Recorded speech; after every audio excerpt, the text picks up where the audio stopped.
सब बहुत ज़्यादा बुरा लगता है। वो अपने हस्बैंड से कहती हैं कि मैंने बहुत बड़ी गलती कर दी थी, उस दिन ये सब थप्पड़ मार करके ये गलती मेरी बेटी को भुगतना पड़ रहा है और मैं यहाँ से जा रही हूँ।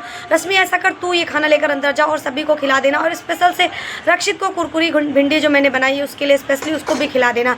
तभी रश्मि कहती है ठीक है आंटी। रामगोपाल जी वापस जा रहे थे तभी मालती कहती है आप तो अपनी बेटी का हाथ बटाने आए थे, आपको जाना चाहिए अंदर, मैं जा रही हूँ। वो कुछ ना कहते हुए वहाँ से चली जाती है। रामगोपाल जी अंदर जाते हैं। अंदर बहुत सारी मशीन्स वगैरह रखती हैं। सुधा जैसे ही वहाँ पहुँचती है, सुधा कहती है कि रक्षित बेटा मैं आ गई। ईरा जो है बहुत ज़्यादा खुश हो जाती है उन लोग को देख करके, सबके गले मिलती है और कहती है, तभी सुधा कहती है मैं सबके लिए खाना लेकर आई हूँ बेटा और सभी लोग खाना खा लो।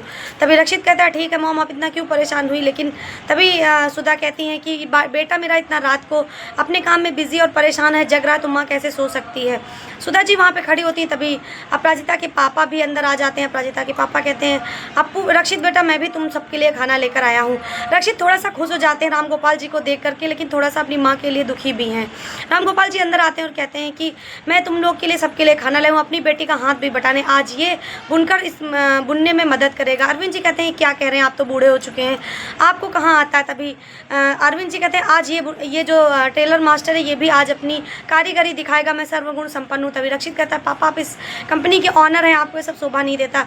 तभी अरविंद जी कहते हैं नहीं बेटा, मैं तो एक ज़माने से ये सब काम करूँ। मास्टर क्या होता है, मास्टर सबको सिखाता है और मैं भी सबको सिखाऊंगा और मैं इन मास्टरों के साथ में जो है अच्छा काम करके दिखाऊंगा। तभी वो अपनी जो है सिलाई मशीन पे बैठ जाते हैं, सिलने के लिए तैयार हो जाते हैं। अप्पू के पापा को थोड़ा कम दिखाई देता है तो धागा नहीं डाल पा रहे, अरविंद जी उनकी मदद कर रहे हैं, साथ में दोनों बात भी कर रहे हैं। तभी रामगोपाल जी कहते हैं कि अरविंद जी मैं उस दिन के लिए शर्मिंदा हूँ जो भी सब पूजा में हुआ। तभी अरविंद जी कहते हैं गलती दोनों तरफ से थी, सुधा जी ने भी बहुत कुछ कहा था मालती जी को, लेकिन वो मानने को तैयार नहीं, इसलिए गलती दोनों तरफ से हुई, आप परेशान मत हुई है। तभी जो है रामगोपाल जी ये कहते हैं देखो अपराजिता और रक्षित की जोड़ी कितनी अच्छी लग रही है, धन्य है हमारी अप्पू जो रक्षित उसको इतना प्यार करता है। तभी अरविंद जी कहते हैं धन्य तो हमारा रक्षित है जिसको अप्पू भी प्यार करने लगी है। तभी ये सुनकर रामगोपाल जी शॉक्ड हो जाते हैं कि अप्पू सच में प्यार करने लगी।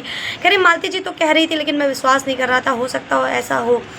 उधर दिखा रहे हैं कि अपराजिता रश्मि के लिए खाना लेकर बैठ गई है। तभी जैसे ही अपराजिता कुरकुरी भिंडी देखती वो छीनने लगती है टिफिन। तभी रश्मि कहती है ये कुरकुरी भिंडी रक्षित सर के लिए, लेकिन अपराजिता छीन करके रक्षित को देने के लिए भाग जाती है। लेकिन सुधा और उसकी जेठानी को जैसे ही अपराजिता की बुराई करते हुए सुन लेती है, वो सामने से दे नहीं पाती। सभी कैबिन में बैठे होते हैं। सुधा जी जो है रक्षित से कहती हैं कि रक्षित तू मेरी बेटा बात मान ले, तू ईरा से इंगेजमेंट क्यों नहीं कर लेता, ईरा इस घर के लिए परफेक्ट बहू है, भरद्वाज खानदान के लिए, तू उससे अभी जो है शादी कर ले। तभी जो है रक्षित ना मना करते हुए अपनी माँ की बातों में आकर के तैयार हो जाते हैं इंगेजमेंट के लिए। तो क्या रक्षित उसी टाइम ईरा से इंगेजमेंट कर लेंगे और अपराजिता रह जाएगी अकेली। ऐसे लेटेस्ट अपडेट के लिए की दुनिया को लाइक एंड सब्सक्राइब करना ना भूलें।